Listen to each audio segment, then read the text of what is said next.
Hello everyone. आज हम first chapter what is democracy Y democracy का नेक्स्ट पार्ट करेंगे, जिसके अंदर हम पढ़ेंगे 1 पर्सन 1 वोट 1 वैल्यू। ये डेमोक्रेसी की थर्ड फीचर है।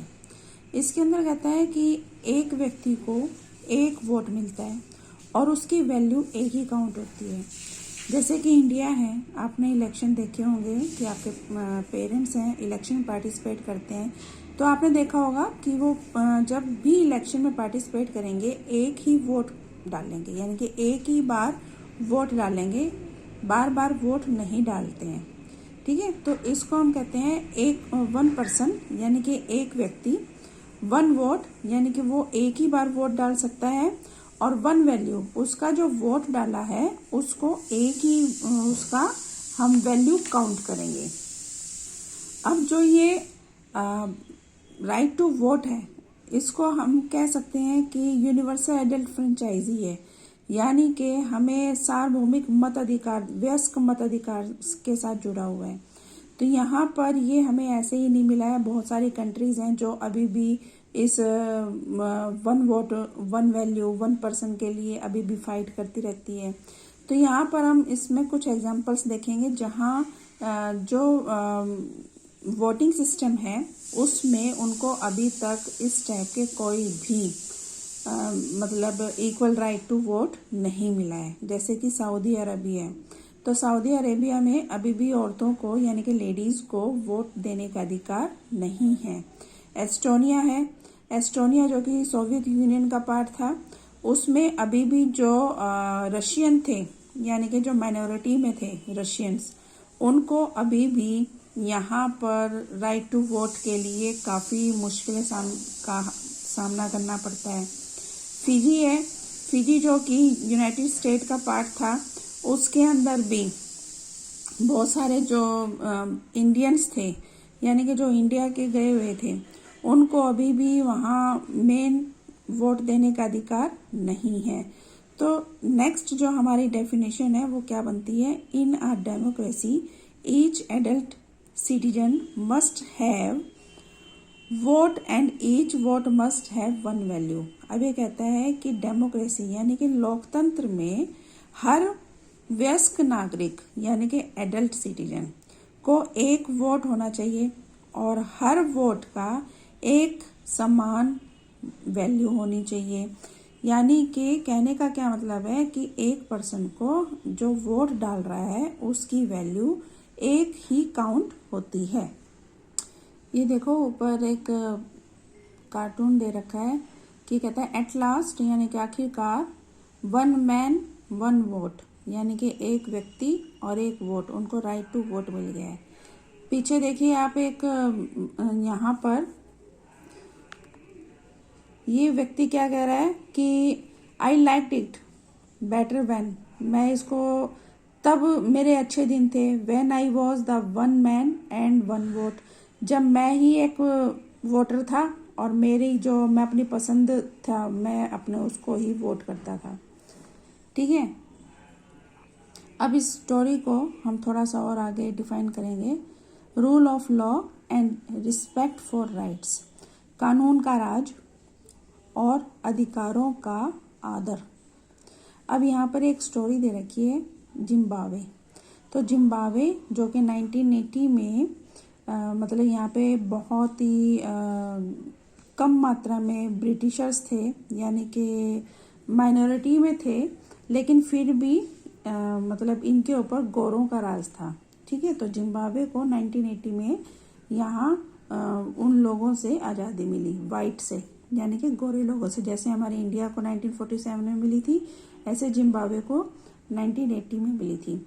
और यहाँ पर उसके बाद जो ये कंट्री थी, इस पे जानू पीएफ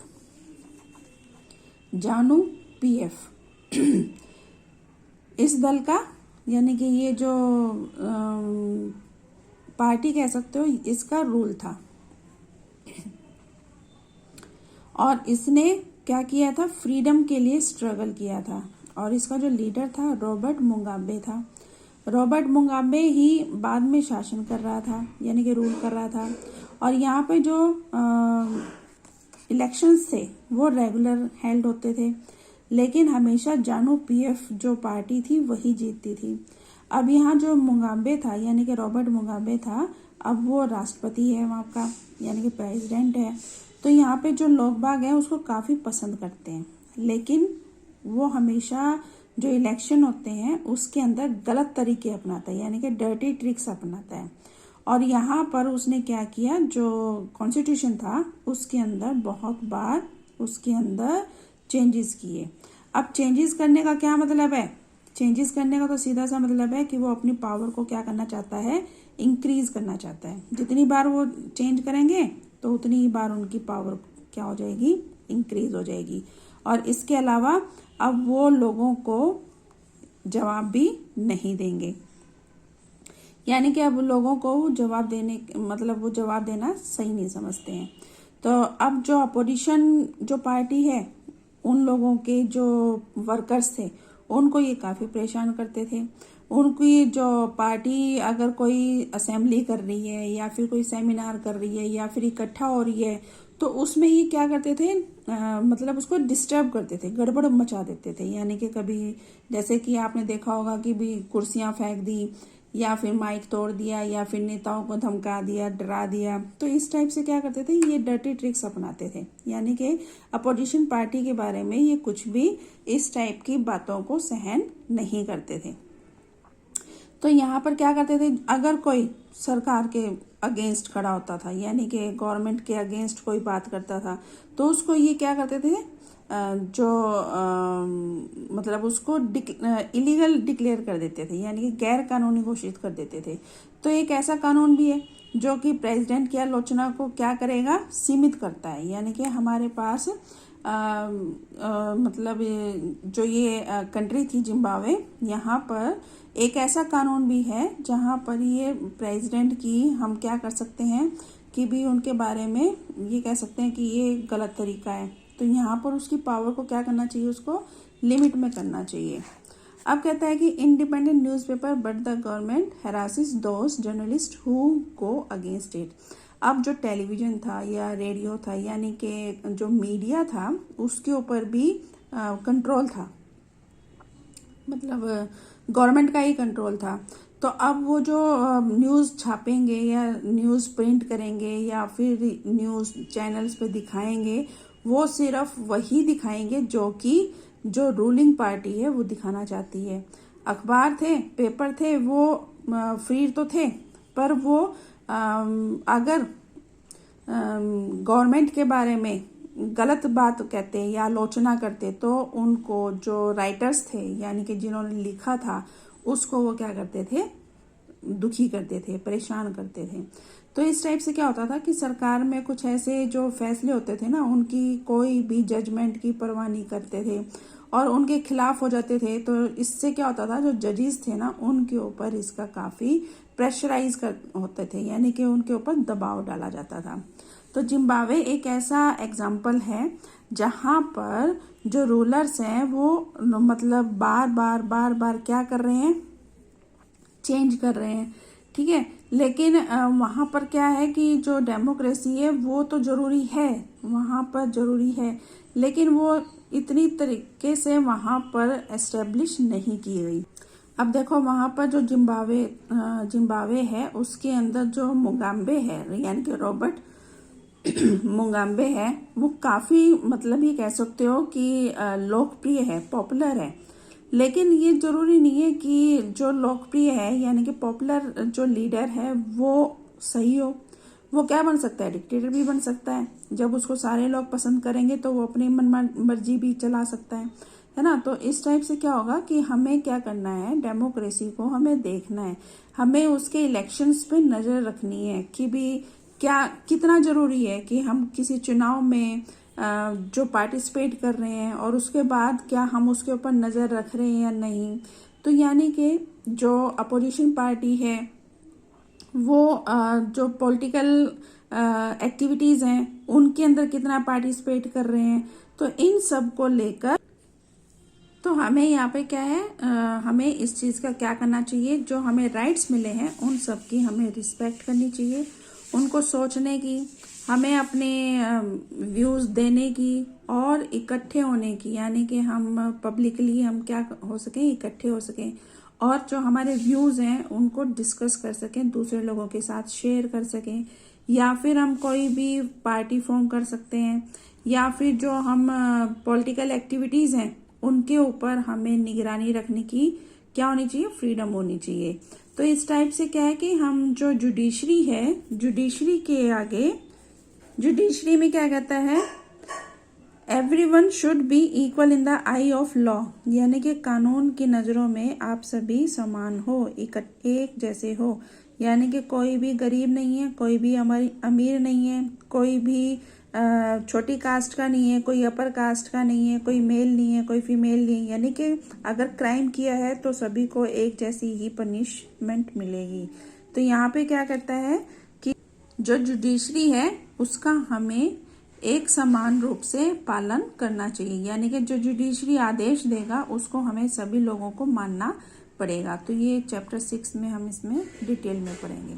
अभी कहता है similarly there are some condition that apply to the way of government in run after the election. अभी कहता है कि कुछ ये भी कह सकते हो कि सरकार के जो चलाने के तौर तरीके होते हैं, यानी कि इलेक्शन होंगे तो सरकार बनेगी, सरकार बनेगी तो वो रूल करेंगे, और रूल करेंगे तो कंट्री को एक गवर्नमेंट देंगे, और गवर्नमेंट वो क्या करेगी, हमारी सरकार को चलाने में हेल्प करेगी। तो यहाँ पे जो डेमोक्रेसी है ना, डेमोक्रेसी में जो सरकार होती है, जो गवर्नमेंट होती है, सिर्फ एक कारण से मनमानी नहीं कर सकती, यानी कि उसके हमने क्या किया, उसने चुनाव में, इलेक्शन में पार्टिसिपेट किया और उसको जीता। लेकिन अब यहाँ पे कुछ बेसिक जो तौर तरीके होते हैं उनको उसका पालन करना होता है। खास तौर पे जो माइनॉरिटीज़ होती हैं, यानी कि जो माइनर हैं, जैसे कि जिनकी संख्या कम है, जैसे कि सिख हैं, बुद्धिस्ट हैं, या फिर क्रिश्चियंस हैं, या फिर मुस्लिम्स हैं, इन सब को भी इनको कुछ जैसे कि इलेक्शन के टाइम में ये वादे करते हैं, गारंटी देते हैं, तो उन गारंटी को या फिर उन वादों को क्या करना पड़ेगा, इनको पूरा करना पड़ेगा। और इसके लिए बहुत लंबा चौड़ा एक तरह से ये कहते हैं कि भी जो डिसीजंस हैं वो इनको लेने पड़ेंगे। अब यहाँ पे जितने भी अधिकार हैं, जितने भी राइट्स हैं, या फिर जितने भी रिस्पॉन्सिबिलिटीज़ हैं, वो किसने दी है, कॉन्स्टिट्यूशन ने दी है। और कॉन्स्टिट्यूशन किसको देता है, जो कि सीट पर बैठा होता है। तो इस प्रकार से हम कह सकते हैं कि ये सभी लोग बेसिक क्या होते हैं कि लोगों को ये जवाब देने वाले होते हैं, यानी कि सिर्फ ये जो डेमोक्रेटिक कंट्री होती है उन्हीं के अंदर जो भी लोग सीट पे बैठे हैं वो लोगों को जवाब देगा। जैसे कि रॉबर्ट मुगाबे वाला देखा आपने, तो उसने क्या किया कि कॉन्स्टिट्यूशन में कई बार चेंजेस कर दिए, अपनी पावर को बढ़ा लिया, और लोगों की जो बातें थी उसको अनदेखा कर दिया, उनकी डिमांड को अनदेखा कर दिया। लेकिन डेमोक्रेटिक जो गवर्नमेंट होती है, डेमोक्रेसी की जो गवर्नमेंट होती है, उसके अंदर इस टाइप से लोगों को अनदेखा नहीं किया जा सकता, उनकी सभी बातों को ध्यान में रखना होता है। इसकी एक डेफिनेशन दे रखी है, a democratic government rule within limit set by constitutional law and citizens right. अब यहाँ कहता है कि एक डेमोक्रेटिक जो गवर्नमेंट है, यानी कि लोकतांत्रिक जो सरकार है, वो क्या करती है, लिमिट में रहती है, यानी कि जितने भी उसको कॉन्स्टिट्यूशनल यानी कि संवैधानिक कानून दिए गए हैं, या फिर उनको सिटीजन लॉ एंड सिटीजन दिया गया है, यानी कि कानून दिया गया है, अधिकार दिए गए हैं, उसके अंदर ही रहकर उसको काम करना पड़ता है। यानी कि डेमोक्रेसी में कभी भी नेता अपनी मनमानी नहीं कर सकता, उसको लोगों को क्या देना होता है, जवाब, कि भी अगर लोगों ने उससे जवाब मांग लिया कि आप ये काम क्यों कर रहे हैं, तो उसको वो जवाब देना पड़ेगा डेमोक्रेसी में। लेकिन जहाँ पर रूलर्स डिक्टेटर हो जाते हैं, या फिर जहाँ पर वो अपनी मनमानी करने लग जाते हैं, वहाँ लोगों को जवाब देने का उनकी कोई भी उत्तराधिकारी यानी कि उत्तरदायी नहीं हो सकते, यानी कि वो इसके लिए रिस्पॉन्सिबल नहीं होते। तो ये एक डेफिनेशन थी फोर्थ। तो अब आ जाता है नेक्स्ट पार्ट, समरी डेफिनेशन। जितनी भी हमने समरीज पढ़ी हैं उनका क्या कंक्लूजन निकाल रहे हैं हम।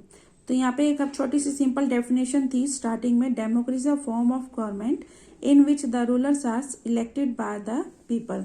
अब यहाँ जो डेमोक्रेसी है उसके अंदर जो सरकार है वो एक ऐसा रूप है जिसके अंदर जो रूलर्स होते हैं वो चुनाव में जो चुनाव करते हैं, यानी कि लोग बाग उनका क्या करते हैं, इलेक्ट करते हैं, यानी कि उनको इलेक्शन में मतलब जिताते हैं, यानी कि हमने उनको वोट दिया और वोट देने के बाद वो जीत गए। लेकिन यहाँ पे क्या कहते हैं कि इसके ना जो वर्ड्स थे, यानी कि जो हमने शुरू में किया था कि हमें इसका एक एक वर्ड को ध्यान से पढ़ना होगा, तो यहाँ पे जो वर्ड्स हैं उनके बारे में ना तो हमें क्लियर है और ना ही ये जो डेफिनेशंस हैं ये सफिशिएंट है। तो इसके लिए हमने बहुत सारे जो एग्जांपल्स थे, जैसे कि चीन का पढ़ा हमने, पाकिस्तान का पढ़ा, जिम्बाब्वे का पढ़ा, मेक्सिको का पढ़ा। तो यहाँ पर डिफरेंट टाइप की जो फीचर्स थी वो हमारे सामने आई हैं। जैसे कि फर्स्ट क्या है कि ruler selected by people take all the major decisions. जैसे कि अगर हम एग्जांपल लें इंडिया का समझने के लिए, तो हम देखेंगे कि जो इंडिया का रूलर होगा वो क्या करता है, डिसीजंस ले लेता है। अब यहाँ पे देखो, मान लो कोई मीटिंग है, तो दिल्ली में मीटिंग है और हमने उसमें क्या करना है कि उसको अटेंड करना है, तो हमारे लिए पॉसिबल नहीं है कि हम अपना काम छोड़ के डेली की डेली हम क्या करने जाएं, मीटिंग अटेंड करने के लिए जाएं, तो ये पॉसिबल नहीं है। तो हमने क्या कर दिया, अपना एक रिप्रेजेंटेटिव को इलेक्शन में पार्टिसिपेट जिसने किया उसको हमने वोट डाला और उसको हमने जिता दिया। अब वो हमारा क्या बन गया, रिप्रेजेंटेटिव बन गया, तो हमारी तरफ से वो सारे डिसीजंस लेगा। तो इस टाइप से क्या है कि जो लोगों के द्वारा चुने हुए लोग होते हैं, यानी कि नेता होते हैं, जो रूलर होते हैं, वो हमारे बिहाफ पे क्या करेंगे, फैसले लेंगे। सेकेंड आता है elections offer a choice and fair opportunity to the people to change the current rulers. अब देखो, अगर मान लो कोई रूलर है और वो हमारे लिए सही तरीके से काम नहीं कर रहा है, ठीक है, तो हम उसको क्या कर सकते हैं, चेंज कर सकते हैं। यानी कि हमारे पास एक चॉइस आ जाती है, एक हमारे पास अपॉर्चुनिटी आ जाती है कि भी हम क्या कर सकते हैं, जो प्रेजेंट रूलर है और वो सही तरीके से काम नहीं कर रहे हैं, हम उसकी जो पॉलिसीज हैं उससे हम सेटिस्फाई नहीं है, तो हमारे पास एक ऐसा इलेक्शन मतलब जो वोट है ना, वो हमारे पास एक ऐसा अधिकार है जिससे हम अपना रूलर को चेंज कर सकते हैं। थर्ड है this choice and opportunity is available to all the people on an equal basis. अब ये कहता है कि जो ये ऑप्शन दिया गया है ना कि हम अपना रूलर चेंज कर सकते हैं, तो यहाँ पर जो ऑप्शन है और जो अपॉर्चुनिटी है वो सभी लोगों को इक्वल रूप से दी गई है। ठीक है, यहाँ पर मतलब झोपड़ी में रहने वाला है उसको भी राइट है वोट करने का, और जो महल में रहने वाला है उसको भी राइट है वोट करने का।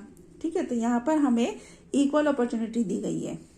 फोर्थ है the exercise of this choice lead to a government limited by basic rules of the constitution and citizen rights.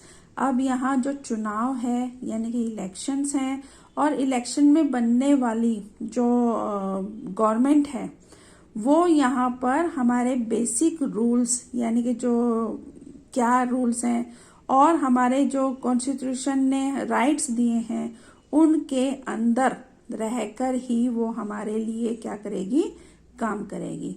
तो ये हमने देखी है डेफिनेशन जो कि फीचर्स भी बताती है कि हमारे पास डेमोक्रेसी होने के क्या फीचर्स हैं, यानी कि क्या विशेषताएं हैं, और जिन कंट्री के अंदर डेमोक्रेसी नहीं है उनको किस टाइप की दिक्कतों का सामना करना पड़ता है। तो हम इंडिया का एग्जांपल ले सकते हैं कि हमारे पास इंडिया में डेमोक्रेटिक जो कंट्री कहलाते हैं उसमें हमारे पास एक इस टाइप की राइट टू वोट है जो कि हम अपना उस राइट को यूज करके अपनी सरकार को फॉर्म कर सकते हैं।